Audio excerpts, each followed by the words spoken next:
네, 인사드리겠습니다. 더불어민주당의 대통령 후보 이재명 인사드립니다. 우리 군산 시민 여러분, 그리고 김제에서도 많이 오셨다면서요. 네, 환영합니다. 저희가 김제로 가는 일정을 아직까지 못 잡고 있나 봐요.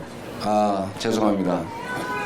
최선을 다해보겠습니다. 근데 김제는 제가 당대표 할 때 여러 번 가가지고 간 걸로 쳐주세요.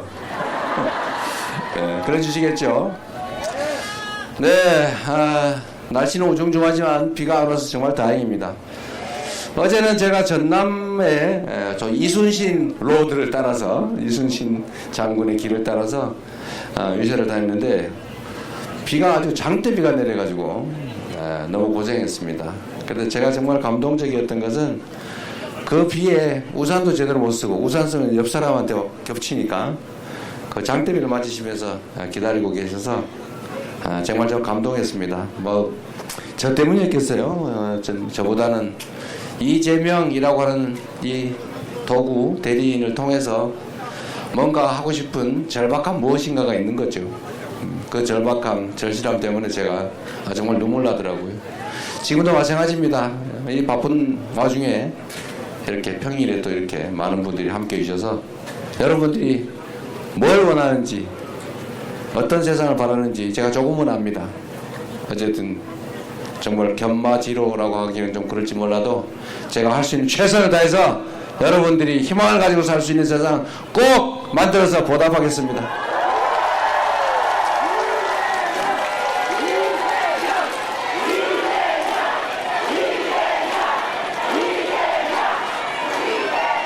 여러분, 요새 정말 먹고 살기 어렵죠.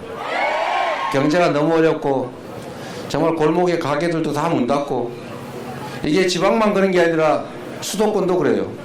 물론 수도권이 조금 물 깊이가 깊으니까 견딜만 하긴 하지만 지방보다 조금 낮긴 하지만 또 전국이 다 마찬가지입니다. 이게 전 세계적인 현상의 일부이기도 한데, 문제는 작년 12월 3일을 기점으로 모든 사람이 불안해지니까 움직이질 않아요. 경제라고 하는 게 너무 잘 알지만 순환 아닙니까? 순환. 제가 자주 말씀드리는데 사람들이 경제, 그런 뭐 엄청나게 복잡하고 대단한 거라서 특별한 사람만 안다고 생각하지만, 그냥 경제는 돈이 도는 걸 경제라고 그래요. 돈이 팽팽팽팽 돌면 돈 양이 적어도 경제가 활성화된 거죠. 돈이 많아도 딱 갇혀 있으면 경제가 죽은 거죠.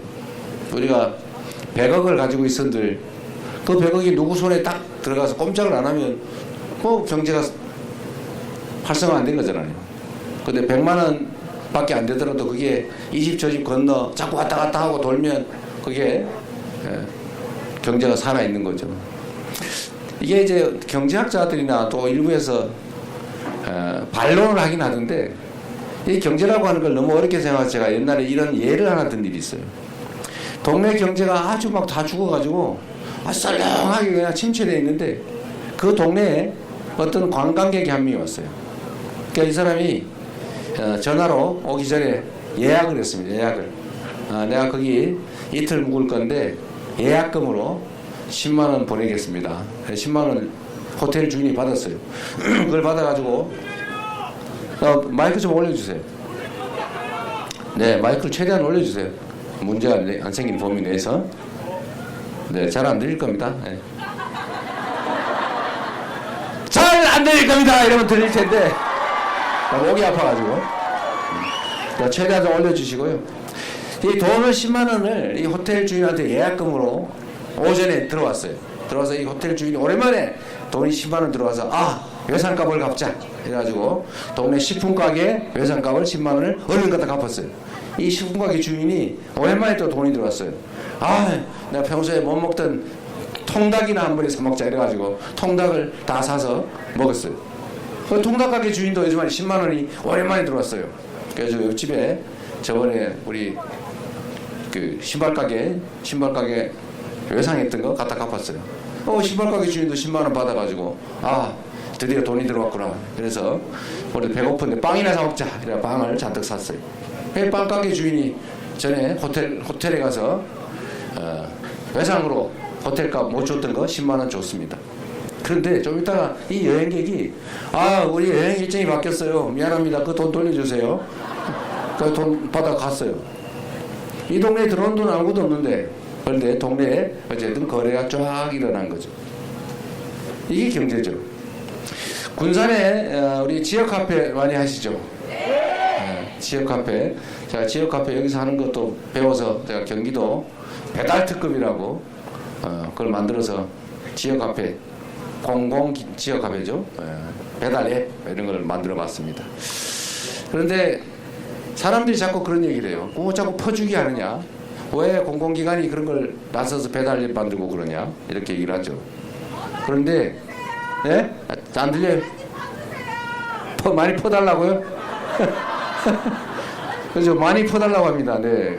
맞는 말이죠. 그게 뭐, 다 우리가 낸 세금 아닙니까? 그러니까 누가 그런 얘기를 하잖아요. 그 이명박이 4대강 한다고 그 강바닥에다가 20조 원, 40조 원 퍼붓는 건 괜찮고, 그 군산에 지역 카페 지원 300억 하는 건 추구도 안 됩니까? 네. 생각의 차이죠. 그래서 그런다고 해요. 힘 있는 사람, 돈 많은 쪽에다가 돈을 마구다 갖다 쓰면 그건 투자라 그러고, 돈 없는 데다가 돈을 쓰면 낭비라 그런대요. 왜 그게 낭비입니까? 지금처럼 경제가 다 죽었잖아요. 동네에 가게 안 되지, 가게 장사가 안 되잖아요, 손님이. 그래서 이런 데는 정부가 역할을 해야죠. 정부는 원래 기업, 생산의 주체, 가게, 소비의 주체, 물론 단순해서 그래요. 정부, 조정하는 주체죠. 정부, 가게, 기업. 이게 원래 역할이 있어요. 경기가 나빠지면 정부가 돈을 풀어야죠. 그런데 경기가 너무 활성화돼서 지나치다, 과열된다, 그럼 정부가 세금을 더 걷든지 이자를 올리든지 해가지고 약간 눌러주는 거죠. 이게 정부 역할입니다. 그런데 지금 정부는 뭘 하고 있어요? 무조건 아껴요. 무조건 아껴. 지금 배가 고파 죽겠는데 허리띠를 졸라가지고 허리 부러지게 생겼어요. 이렇게 하면 안 되죠. 그래서 지금도 추경 좀 하자, 소비 좀 진작을 좀 하자, 돈이 좀 돌게 하자, 그랬더니 절대로 안 된다고 고집을 부리고 있습니다. 어쨌든 경제라고 하는 게 그렇게 어려운 게 아니다. 돈이 돌게 해야죠. 다 굶어 죽은 다음에 나중에 그때 가서 하면 뭐 하겠어요? 지금이 정말 정부가 재정적인 노력을, 역할을 할 때다, 그렇게 생각합니다. 소비 쿠폰도 좀 지원 좀 하고, 지역 카페 있잖아요. 그 지원도 좀 하고, 그 다음에 배달 앱 이런 것도 활성화해서 좀 민간 배달 앱이 너무 많이 뜯어간다면서요. 뭐 죽겠다고 그러더라고요. 독점을 하니까 그렇잖아요. 경쟁을 시켜야죠. 그래서 군산은 배달의 기수던가? 네.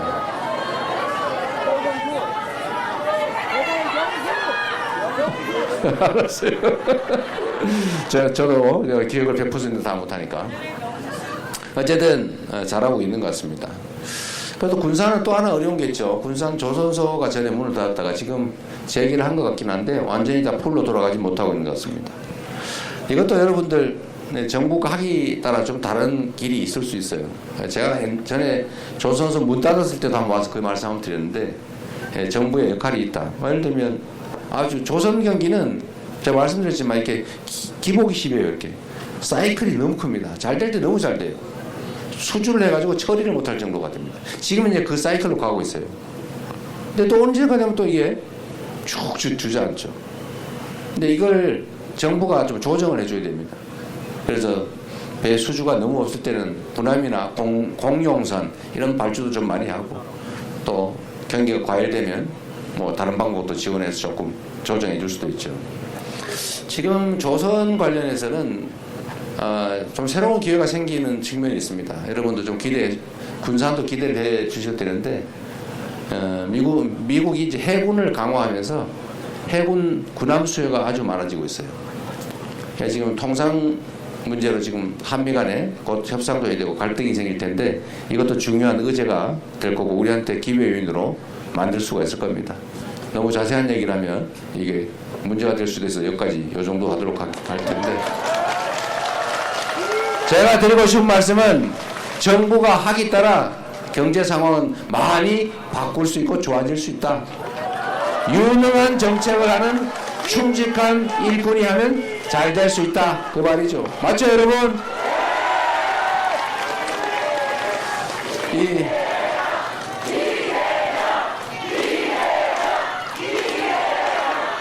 어렵긴 하지만 우리 국민들은 엄청난 저력을 가지고 있습니다.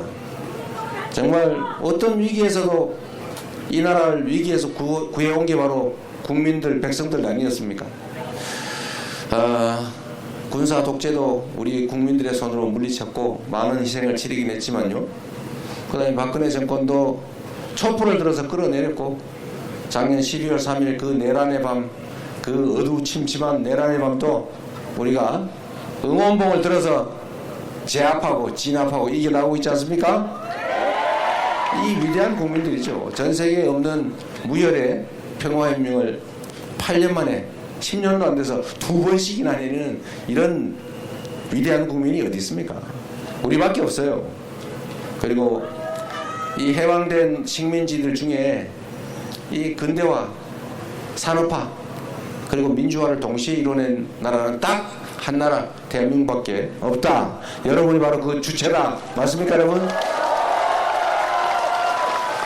이 엄청난 저력을 제대로만 발동하면 지금의 이런 위기 가뿐하게 이겨내고 지금보다 아니 얼마 전에 대한민국 세계에서 각광받던 망가지기 전에 대한민국 그 대한민국보다 훨씬 더 나은 대한민국을 만들 수 있다. 저는 그렇게 생각합니다. 동의하시죠? 문제는 바로 정치죠. 누가 하느냐냐? 누가 할 수 있습니까?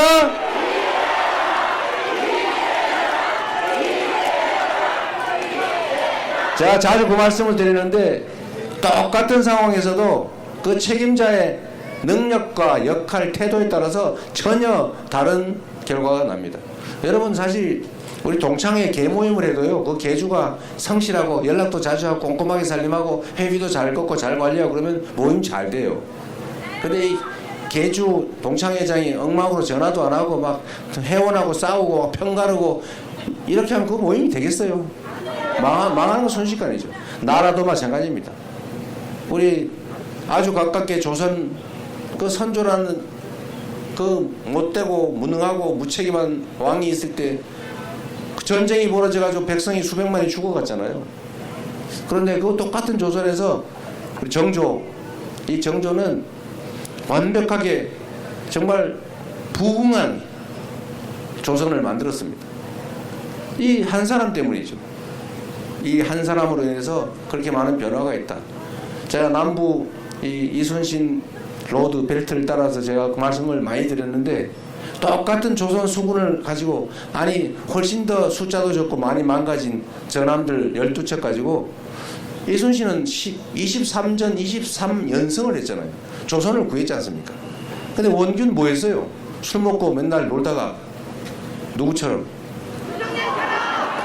그 사람이에요? 나 몰라. 하여튼 그러다가 결국은 연패해가지고 조선을 위기에 빠뜨리잖아요.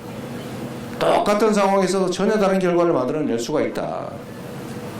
이거는 지금도 마찬가지입니다. 대한민국이 과거에 비해서 교육도 많이 받았지요. 우리 국민들 엄청 똑똑하지요. 성실하지요. 그리고 자본도 많지요. 기술도 높지요. 이 문화적 역량이 얼마나 높습니까? 특히 전북, 이 예향, 이 문화적 역량이 얼마나 높은지 전 세계에서 대한민국 가면서 와, K-팝, K-컬처 이렇게 숭상하잖아요. 폭삭 소가수다 이런 거 제주도 그거 제주도 얘기인데 그런 거 만다가 전 세계인이 보고 울잖아요. 저도 많이 울었는데 여러분도 많이 울었죠? 이게 문화적 역량이죠. 이 뛰어난 역량을 가지고 우리가 전 세계 1등 못하는 법이 어디 있습니까? K 이니셔티브, 코리아 이니셔티브 모든 영역에서 우리가 한번 세계 1등을 해보자. 그런 나라 만들 수 있죠?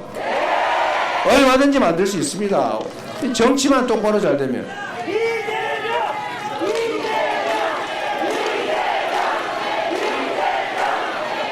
그렇게 말씀해 주시니 감사합니다. 사실 저도 자신이 있습니다.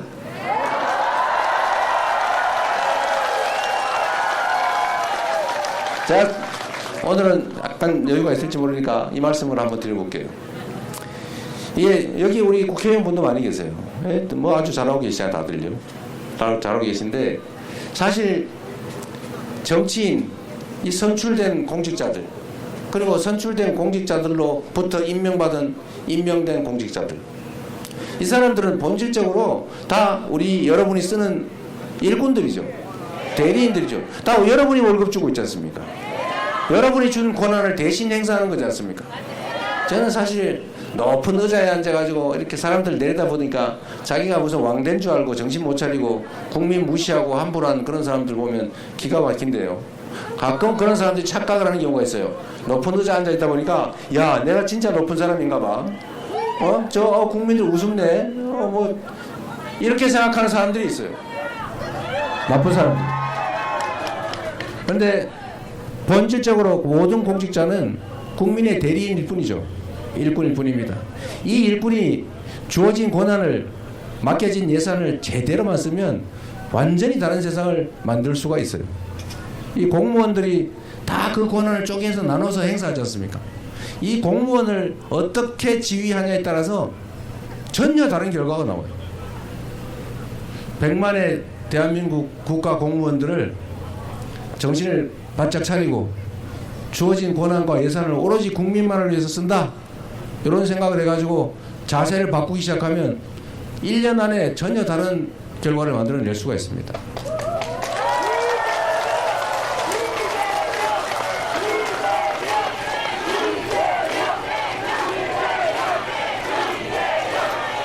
제가 성남시 똑같은 동네에서 거기는 바꾸는데 한 2년 6개월 걸렸어요. 너무 많이 좀 망가져 있더라고요. 2년 6개월 정도가 지나니까 공무원들이 정말로 오로지 시민들만 위해서 일하고 시민들한테 칭찬받는 걸 낙으로 하는 사람들로 변하더라고요. 그래서 성남시가 우리 군산 시민들도 부러워하는 이사 가고 싶은 동네 되지 않았습니까? 그래서 제가 이렇게 유명인사가 돼가지고 대통령 후보까지 나오게 된 거죠. 제가 직접 한 건 없어요. 다 공무원들 시켜서 그들이 한 거죠. 경기도도 제가 3년밖에 못 있었지만 그 3년의 짧은 시간 동안 경기도 공직자들이 전과 다르게 일해서 전혀 다른 경기도를 만들어냈지 않습니까? 그래서 여러분이 또 인정해 주셔가지고 너무 빨리 대통령 후보로 끌어내는 바람에 제가 3년밖에 못해서 큰 성과는 못 냈던 것 같아요. 그래도 전국 1등 경기도를 만들지 않았습니까?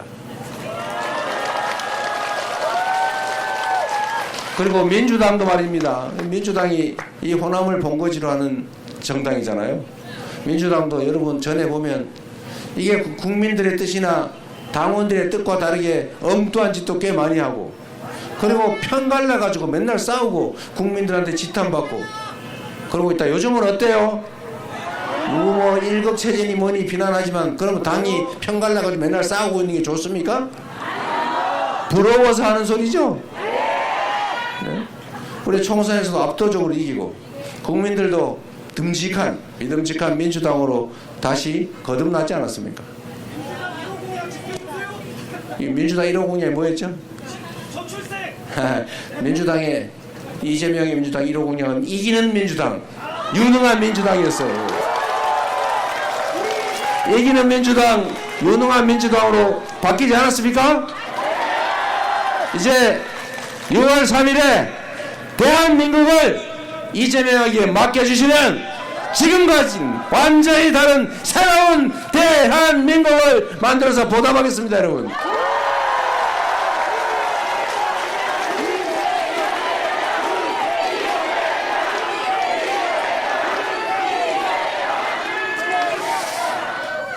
제가 이 말씀 하나 드릴게요. 사실 여기도 비슷한 게 있을지 모르겠는데, 정치는 불가능한 일을 가능하게 만드는 일이라고도 해요. 그런데 가능한 일조차도 안 하는 게 정치이기도 합니다. 제가 사실 칭찬받는 일 중에 하나가, 도지사 할 때 칭찬받는 일은 계곡에 불법 영업을 싹 없앤 거예요. 아마 이 익산 근처에도 꽤 있을 거예요. 그런데 한번 생각해 보세요. 대한민국 정부가 수립된 이래 좋은 계곡에 불법으로 평상 설치하고 다리 적당히 놓고 독점해가지고 자릿세 받는 거, 그거 지금까지 수십 년 동안 아무도 제한 못했죠. 뭐 가끔 벌금은 냈죠. 여러분처럼 한 5천만 원에서 매덕 번 다음에 벌금 300만 원 내면 되는 거니까. 계속 걸리면 이름 바꾸면 되는 거니까. 그래서 그거를 매덕씩 경기도나 이런 근처는 몇십억씩 주고 권리금 주고 그걸 사서 영업을 해요. 그런데 그게 그 개인기 아니지 않습니까? 그 수없이 수십만의 사람들이 여름 한철 가가지고 계곡에 아이들 데리고 발 좀 담글라 그러면 자릿세 내라 그러고 닭죽 5만 원짜리 최소한 2마리 안 사 먹으면 못 들어가게 하고 그러잖아요. 그래서 제가 이건 아니다, 이거 잘못이다 라고 해서 이거를 정리하기로 마음을 먹었는데, 이걸 보고 다른 사람들이 이재명이 너무 과격하다 저거 막 때려부신 거 아닐까? 앞으로 나한테도 때려부시면 어떡하지? 이렇게 걱정하는 사람들이 있다고요. 그런데 여러분, 그게 그렇게 해서 되지 않습니다. 만약에 그걸 물리적으로 권력만 이용해서 때려부시면 그 사람들이 이때까지 가만히 있었겠어요? 당연히 석유통, 휘발유통 들고 라이터 들고 달려들죠. 당연히 그렇게 이때까지 버텨왔던 겁니다. 그래서 제가 이걸 해결하는 방법은 그리 어렵지 않다. 제가 행정 업무를 하거나 아니면 앞으로 국정을 하더라도 똑같이 할 건데, 설득하고 대안을 만들어주고 합리적으로 논쟁하고 그래도 끝까지 부당하게 버티면 권력으로 제압하는 거죠. 그러라고 권력 준 거 아닙니까? 그래서 제가 경기도 그 중에 가장 악질적이고 가장 심한데 몇 군데를 시범 케이스로 일단 단속을 했어요. 물론 법적 절차를 다 밟아서. 안 하면 철거합니다. 개고문 보내고. 철거 안 하면 강제 철거하고 비용도 올립니다. 안 해요. 그럼 법대로 철거.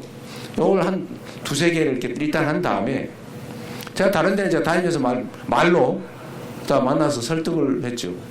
필요한 게 뭐냐. 우리가 몇 억씩 주고 사 들어왔는데 우리 어떡하란 말입니까? 그러면 다른 길을 찾아주면 될 거 아니냐. 그래서 제가 이렇게 얘기했어요. 일단 닭죽 파는 거 좋은데, 닭죽 한 마리 6만 원씩 받고 파는 거 좋은데, 그거보다 더 좋은 방법을 지금부터 알려주겠다 내가. 지금 그것 때문에 안 오지 않냐. 계곡에 사람이 더러워서 피해서 안 오지 않냐. 싹 정리하자. 이걸 싹 정리한 다음에 깨끗하게 정비를 해서 많은 사람이 막 오게 한 다음에 거기다가 닭죽을 팔지 말고 커피와 차를 팔아라. 닭 5만 원 주고 해봐야 땀 삘삘 흘리고 막 1시간 동안 고아가지고 팔아봐야 3만 원밖에 안 남지 않냐. 그런데 커피 한 잔 팔면 8,000원에서 10,000원을 받을 수 있는데 원가가 내가 알아보니까 120원이더라. 그래서 이거를 깨끗하게 정비하고 저기 유럽의 어디 관광지처럼 산책로도 정비하고 주차장도 만들고 이렇게 싹 정비를 하고, 그리고 봄철에는 무슨 그림 그리기 대회, 여름에는 메기 잡기 대회, 버들치 잡기 대회, 낚시 대회 이런 거 하고, 가을 되면 또 그림 그리기 대회 이런 거 하고, 농산물도 팔고 화장실도 만들고 산책로 만들고 이러면 많이 오지 않겠습니까?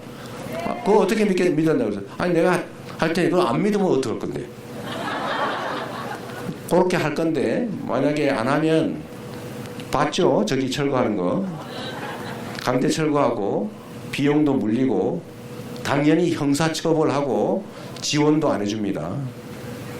반대쪽으로 협조하고 철거 빨리 하고, 우리가 돈 다 들여서 다 철거하고 원상복구 우리 다 하고 돈도 지원해주고 빌려도 주고 주차장도 만들어주고 화장실도 만들어주고 길에 저기 산책로 다 만들어주고, 그리고 또 계곡 단위로 한 명씩 채용해가지고 계곡 관리관 만들어서 다 처리해주고, 동네 사람들 고용해서 청소하는 거 다 고용해서 청소해주고 이렇게 할 테니까 둘 중에 어떤 걸 고르겠습니까?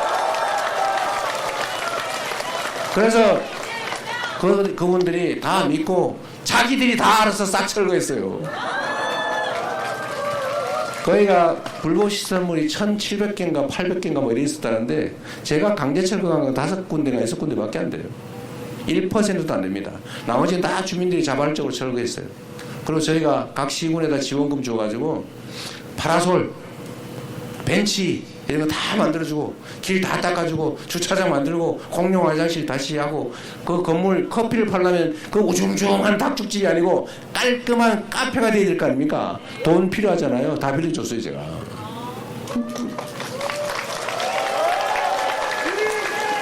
그래서 대한민국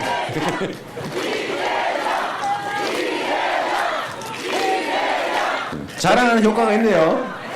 그래서 일부에서는 저보고 그걸 무력으로 막 무지막지하게 철거해가지고 겁을 줬다고 생각하는데 그거 아닙니다. 제가 그때 그해 2019년이죠. 2019년 가을쯤 제가 2심에서 선거법 위반으로 벌금 300만 원을 유죄로 받는 바람에 이제 날아가게 생겼어요. 그 대법원에 지금 상고를 해놨었는데 그때 그 배공계국 상인들이 어느 날 현수막을 붙였더라고요. 우리 도지사 돌려도. 우리가 시킨 거 아니었어요. 그 배공계국이 경기도에 제일 유명한 데 있거든요. 악명 높은 계곡. 지금은 가장 많은 사람이 와서 커피도 팔고 봄, 여름, 가을, 겨울 가릴 것 없이 관광객이 많이 찾아서 커피 마시고 그림도 그리고 사생대회도 하고 동네 청소도 동네 노인들이 일자리 사고를 하고 이런 동네로 바뀌었습니다. 하여튼 행정은 그런 거죠. 길을 만들어 줘야 되지 않습니까? 온 동네에 가면 그런 게 있어요. 특별한 희생을 치르면 특별한 보상을 해주자. 그게 제가 가지고 있는 신념입니다. 특별한 희생을 치른 지역, 예를 들면 전방, 그거 뭔 죄를 지었다고요? 상수원 보호구역, 뭐 죄 지었습니까? 아니, 규제가 많잖아요. 그럼 보상해줘야죠. 많은 사람들이 혜택을 받으면 그 혜택 중에 일부를 떼서 그 많은 다수의 최대 행복을 위해서 희생한 손해본 그들에게 당연히 보상해줘야 되는 것 아닙니까? 근데 옛날에는 그거 잘 안 해줬어요. 집단 이기주의라고 매도하고 그렇게 하면 안 되죠. 우리 함께 사는 공동체니까 존중하고 인정하고 타당한 결론을 내고 대신 부당한 고집을 끝까지 부리면 어떻게 해요? 그럴 때 쓰라고 권력을 맡겨준 것이죠.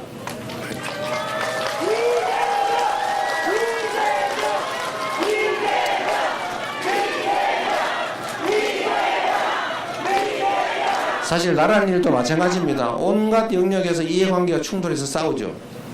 저는 이 싸우고 있는 이해관계 당사자들에게 저는 기회를 줘야 된다고 생각해요. 대화해야 됩니다. 소통해야죠. 얘기 들어야죠.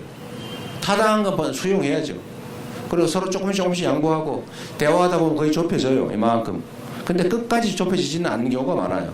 마지막 남은 요건 어떻게 하느냐. 그건 합리적인 결론을 내라고 강제력을 부여했지 않습니까? 바로 그게 권력이죠. 그러면 합당한 결론을 내면 따르는 거죠. 억울하지 않게. 일반인의 평균적 기준에서. 쓸데없이 고집을 부리는 극소수가 있습니다. 뭐 어떻게 할 수 없잖아요, 이거는. 거기 끌려다니서는 안 되겠죠? 모두를 위해서. 그러나 부당하게 소수라는 이유로, 약자라는 이유로, 힘없는 지역이라는 이유로 불이익 주면 안 된다. 그런 사회를 만들어야죠. 우리가 바라는 세상, 공정하고 합리적이고 말로 대화로 풀어가는 그런 세상. 우리 한번 만들어 보자고요. 네.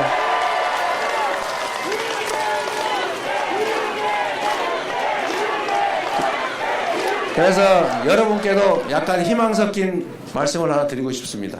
대한민국이 지방 수도권 이 차등이 너무 심하죠.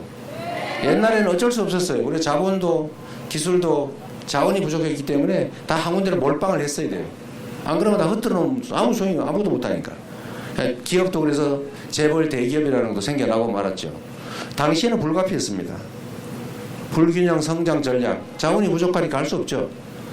그러나 이제는 그게 한계에 도달했습니다. 이제는 너무 수도권으로 몰리고 이제 너무 특정 기업으로 많이 몰리면 이게 부작용이 생겨요. 이 부작용이 이제는 성장, 지속적 성장을 가로막는 성장의 장애 요소가 됐습니다. 이제는 균형 발전해야죠. 지방에는 사람이 없어서 소멸할 지경이고 서울은 사람이 넘쳐서 터져나갈 지경이고 이렇게 되면 나라가 큰일 난다. 이제 지방에 분산을 좀 해야 될 때가 왔습니다. 근데 이게 그냥 억지로는 안 돼요. 억지로 안 되고 방법이 있죠. 그 지방의 특색을 맞춰서 몇 가지 정부가 주력하면 됩니다. 그 첫 번째가 여러분한테 관계 있는 것인데, 대한민국이 앞으로 가야 될 산업의 큰 방향은 첫째는 인공지능을 중심으로 한 첨단 기술 산업으로 신속하게 전환하는 거예요. 두 번째로는 이제는 화석연료 의존 시대가 지났어요. 이제는 재생에너지로 생산되지 않은 제품은 사지 않는다. 탄소로 생산한 제품을 유럽이나 미국에 수출하려면 탄소 국경세라고 하는 걸 엄청나게 내야 된다. 이제는 화석연료에 의존해가지고는 경제 활동이 안 됩니다. 그럼 재생에너지로 전부 바꿔야 돼요. 근데 이 정부가 수사가 전문이라서 태양광 산업 매 수사하다가 이 산업 체계가 완전히 망가지고 있어요. 그것도 빨리 복구해야 되고, 특히 재생에너지는 어디에 많아요? 지방에 많아요. 서남해안, 새만금, 이 지방에 이 무한하게 많이 있는 이 바람, 이거 바람도 에너지거든요. 태양 에너지, 이 에너지가 사실 지방에 많습니다. 지방에서 곳곳에서 농사 대신에 이제는 태양광 농사를 지으면 되죠. 바람 농사를 지으면 됩니다. 그게 가능하도록 정부가 도로를 깔듯이 인프라로 다 송배전망을 촘촘하게 깔아주면 내가 집에 지붕에다가도 태양광, 그 위에다가 바람개비 달아서, 또는 마을 주민들이 공동으로 마을 해관에 또는 논뚝길에 농로 위에다가 개천 위에다가 전부 태양광 패널 깔아서 생산하면 되죠. 예? 여주 구양리라는 마을을 제가 이번 선거운동 내려오면서 그걸 들렀다 왔는데, 거기는 마을에 조그만하게 한 2,000 몇백 평 되는 데다가 마을 해관 밭 이런 데다가 태양광 패널을 설치해서 한 달에 1,000만 원씩 남아요. 그 1,000만 원으로 마을 주민들이 전심은 그냥 다 무료로 먹어요. 동네 버스 다 무료로 운행해요. 사람 한 명 고용해서 동네 살림하는 동네 산모습을 고용해놨더라고요. 근데 이런 거를 온 동네 마을마다 다 하면 되잖아요. 못할 이유가 없죠. 네.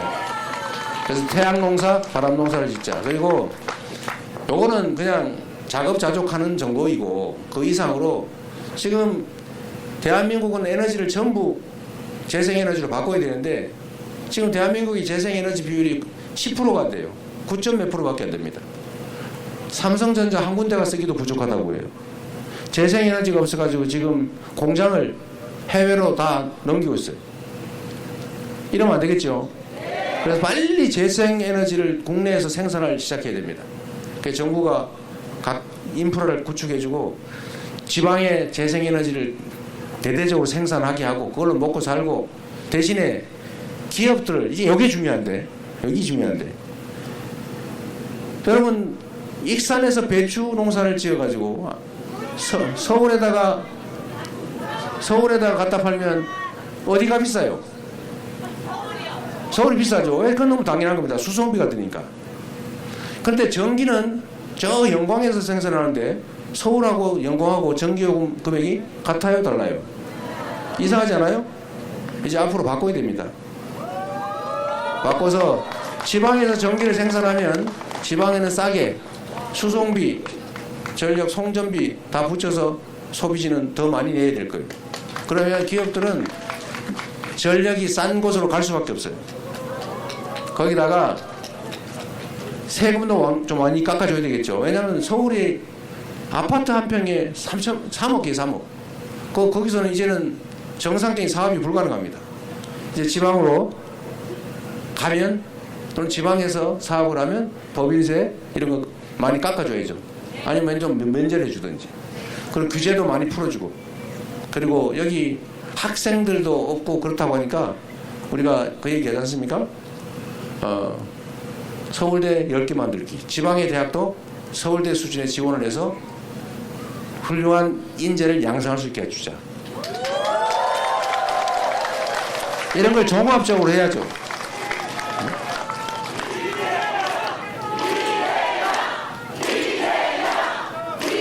그래서 우리가 지방 균형 발전 한다고 말은 하는데 실제로는 잘 안 되잖아요.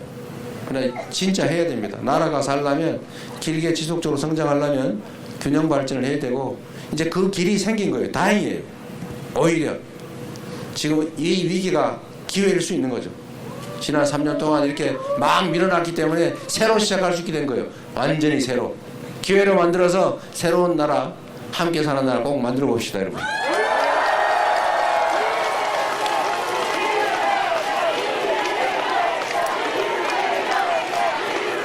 저희가 며칠 전에 이제 교육 관련 공약을 발표했는데 그 중에 서울대 10개 만들기라고 하는 게 있어요. 그것도 사실은 이런 지방 균형 발전 때문입니다.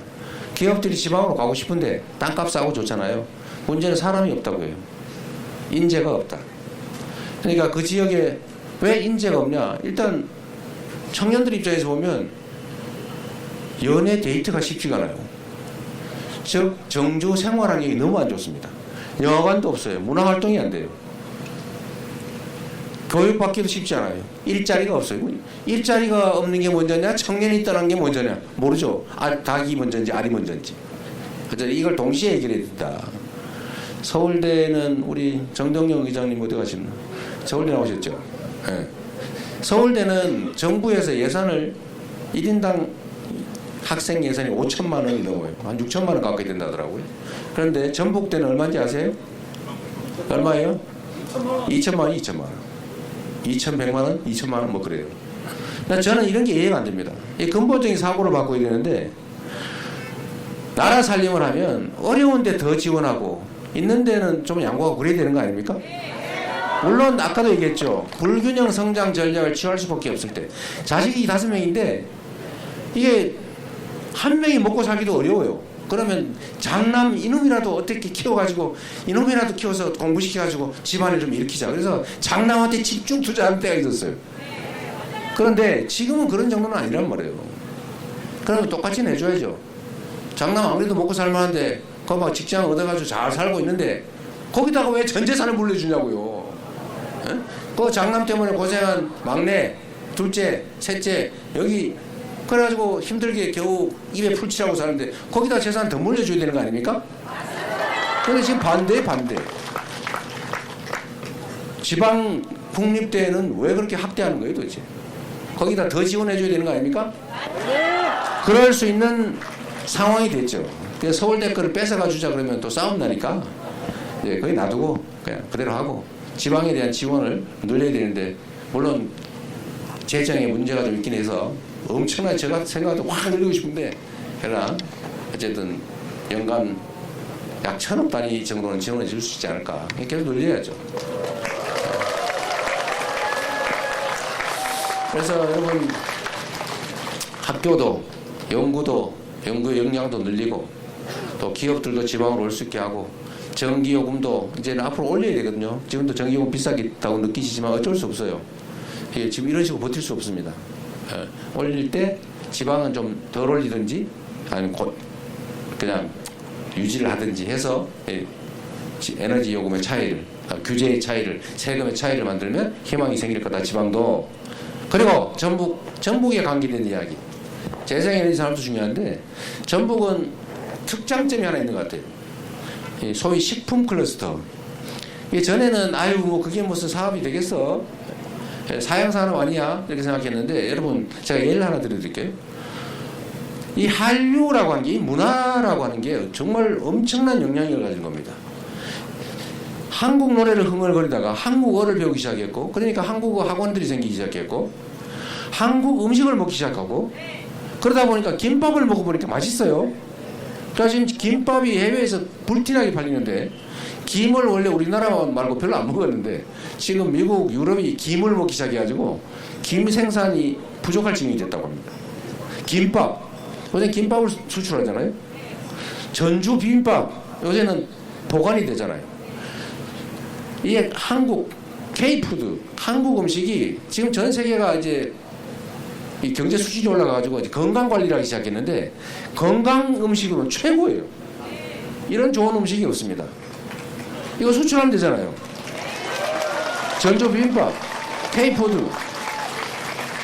그런데 이 전북이 국가 식품 클러스터, 식품 특화 지역으로 지정되어 있지 않습니까? 실제로 농공단지들이 잘 발달해 있어요. 농업이 잘 발달해 있고 또 실제로 많이 경쟁력이 있습니다. 그래서 앞으로 아까 말씀드렸는데 대한민국의 산업은 인공지능을 비롯한 첨단 기술산업, 2. 재생에너지산업, 3. 문화산업. 문화산업의 핵심 중에 하나 K푸드. 여기에 전북이 장점을 가지고 있다. 익산이 장점을 가지고 있다.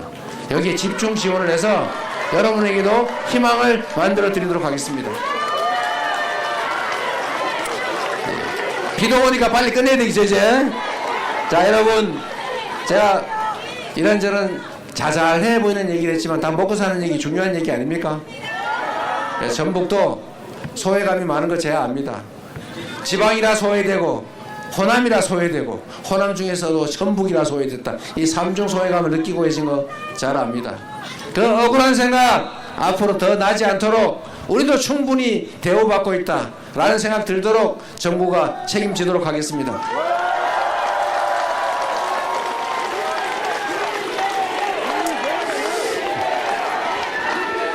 자 여러분, 이제 제가 드릴 말씀은 다 드린 것 같아요.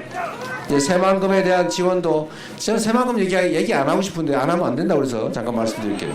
이 새만금 얘기한 지 30년 넘어가지 않아요?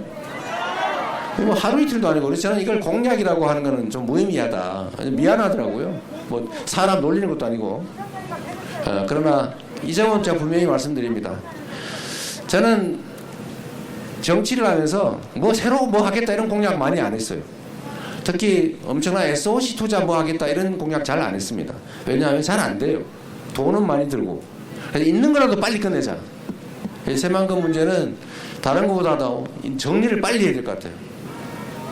또 그 중에 하나 뭐 해수 유통도 빨리 결정해가지고 일부 조력 발전이라도 하든지 빨리 합리적으로 하고, 그 기간에 이미 개발된 또 앞으로 개발하지 않을 수 없는 지역은 빨리 용도대로 기업들이 들어오든지 연구기관들이 들어오든지, 또는 아까 말씀드린 대로 재생에너지 생산량을 늘려서 그걸 싸게 공급하든지 해서 빨리 완료하도록 하겠습니다, 여러분.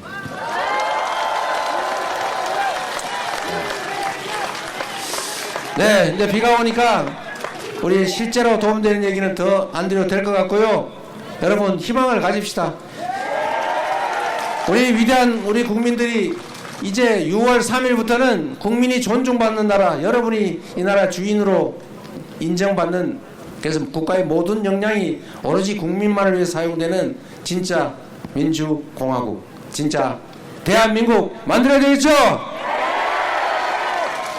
여러분이 기회를 주시면 유용한 도구로서 충직한 일꾼으로 최선을 다하겠습니다. 고맙습니다.